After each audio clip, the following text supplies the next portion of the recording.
that's really, again, what we're trying to find out, is that you may be hesitant to tell us whether you feel one way or the other, but in this setting, you're not going to be hurting anybody's feelings. In fact, if you're so adamant one way or the other, I have the right to excuse you. And so we will have people, some of you will be asked to leave today because one of us may have a gut feeling that you may not go our way. And quite frankly, I'm wanting to pick, out of all these people, I'm wanting to pick the one that's going to go in my favor. I don't mind telling you that. So I'm going to delve into a little bit about these issues so that I can get a feeling and comfort level. Yes, ma'am. Dr. Howell's name is very familiar to me, and it's through my office.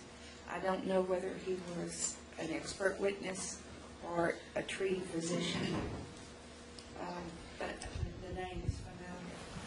And that's not surprising with his reputation, but when you've seen that, and I was going to come to you in a little bit, but we might as well talk to you now. You work for a lawyer. You, I guess, do a lot of the legwork that precipitates a situation like this. Is that my understanding? So you gather medical records and prepare witnesses and things of that nature? Yes. Now, if I don't ask you, I'm sure Mr. Gilmore will. And that is, if there's a side of the fence that you're on, is it more on the person who wants the money or the person who doesn't want to give the money? Well, the greater percentage of cases that we represent are plaintiffs. And will that have an influence on it? I don't believe it would. I'm sure you've seen plaintiffs who have come into the office who have wanted something for nothing. Have you seen those types of people? They don't usually get in the door. Okay. And then you've also seen people who have every right to receive compensation. Exactly. And are you in a position here today to look at all the proof and check maybe that? Well, let me ask you this. Do you have a predisposition one way or the other? Not at all. Do you think you're actually more apt at being able to determine whether someone's entitled to something or not based on your experience? Probably not.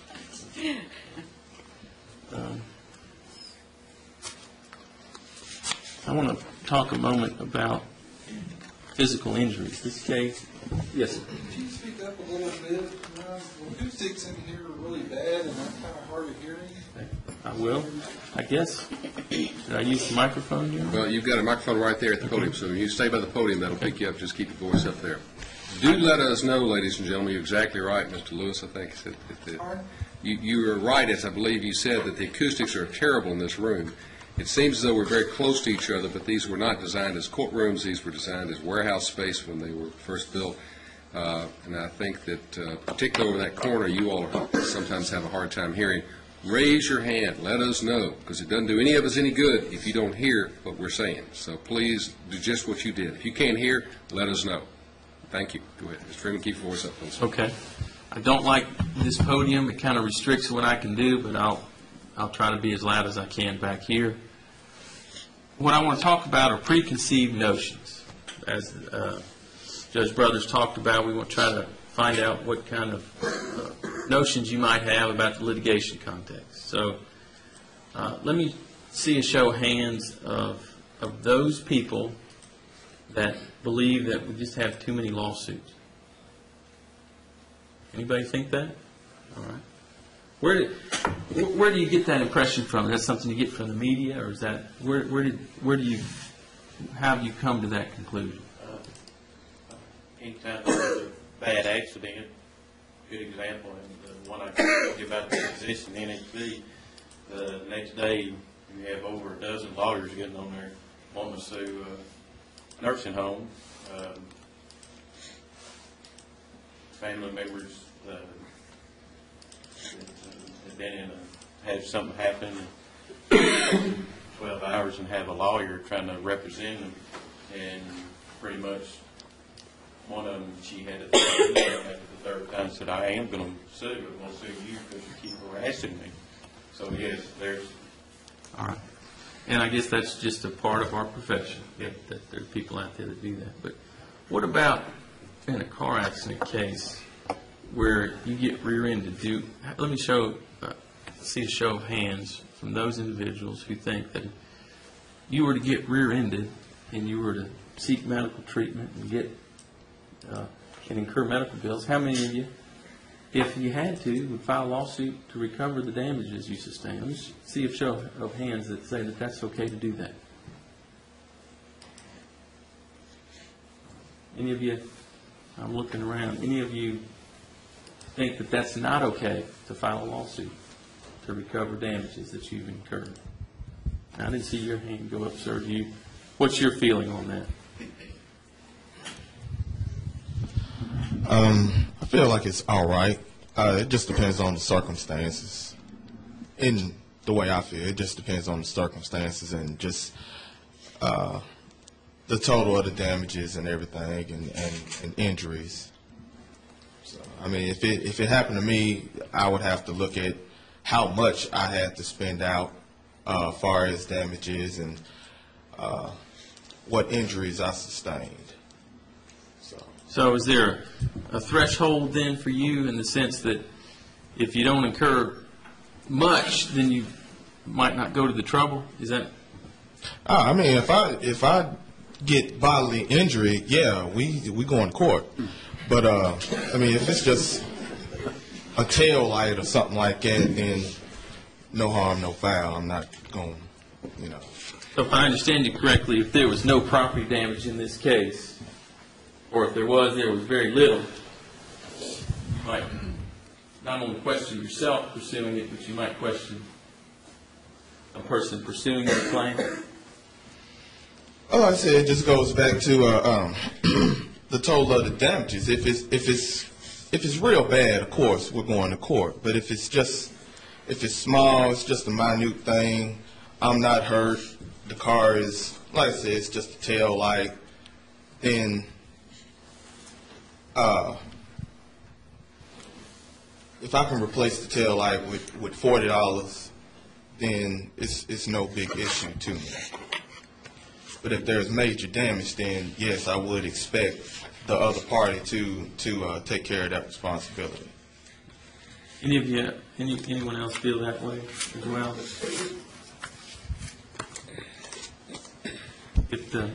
So is it fair to say then that as the damages escalate, whether it's your medical bills or your lost income, then you feel more comfortable with pursuing the claim against somebody? Is that? If there's permanent, injury or damages, I guess I would look at it from a business perspective, kind of going along with his theory. It's not worth my time and effort if I'm okay, and any passengers that I'm in a car with are okay, to go visit a lawyer and go through all the proceedings for $40 worth of damage. Right. Let's talk a moment about, I guess all of you probably have insurance of some kind, car insurance. I think that's required now. Anyone ever have any dealings with an insurance company, whether it be, and I guess I'll focus on whether you've ever been employed by an insurance company or have been asked to do any type of claim handling? I keep coming back to you. No, I might as well just keep the microphone. Currently, I'm doing some consulting work for formerly CNA, now Valley Forge Life, number one. And secondly, early in my career, I worked for a managed care firm, and we processed medical and pharmacy claims. But everybody, based on what they've done for a living, based on what you've done for a living, you can probably take, you can take some preconceived notions with you. Do you have any of that based on your experience there? Preconceived notions about claimants? Hold the microphone next to you, please. Especially now with this turbo fan going. No, not at all.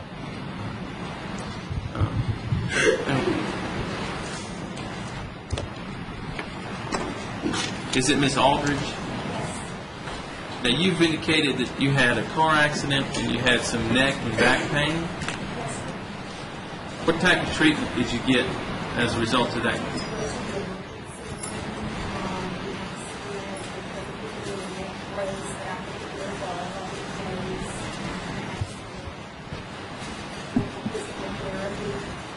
How long did you go for therapy? About 2 months. And do you have any residual effects from that at all? Was there a time, though, that you continued to have problems?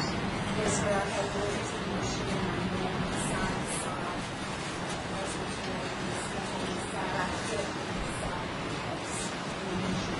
side. How long did those symptoms last? About 9 months.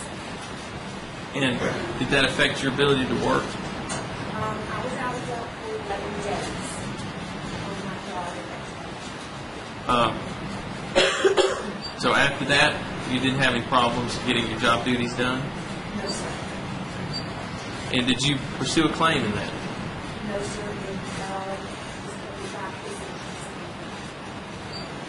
Well, regardless of whether it was covered, did you ask or receive any compensation for the pain that you had gone through?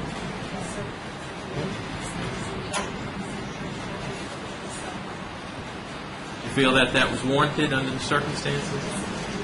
Did you feel like you were getting something for nothing when you made that claim?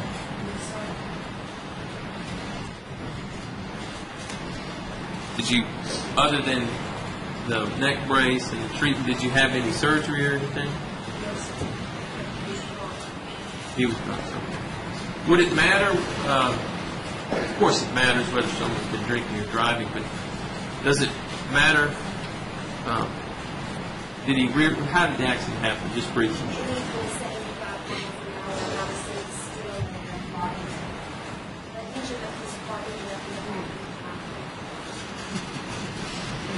Well, enough said about that.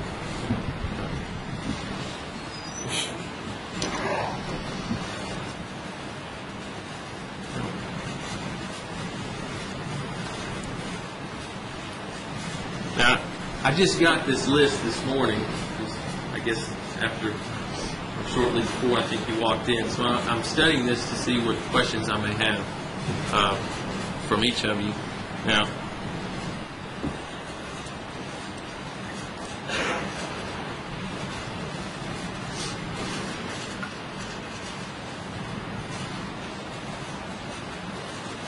is it Miss Tant? Is that right? Yes, sir.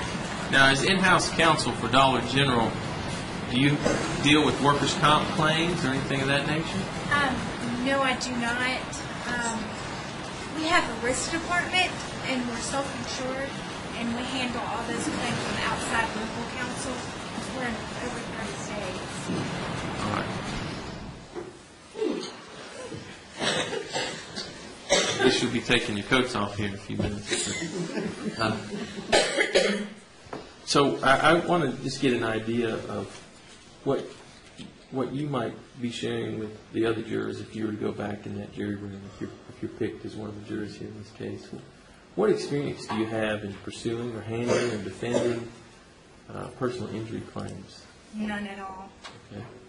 Are you asked to evaluate claims as in-house counsel? Employment discrimination. Okay.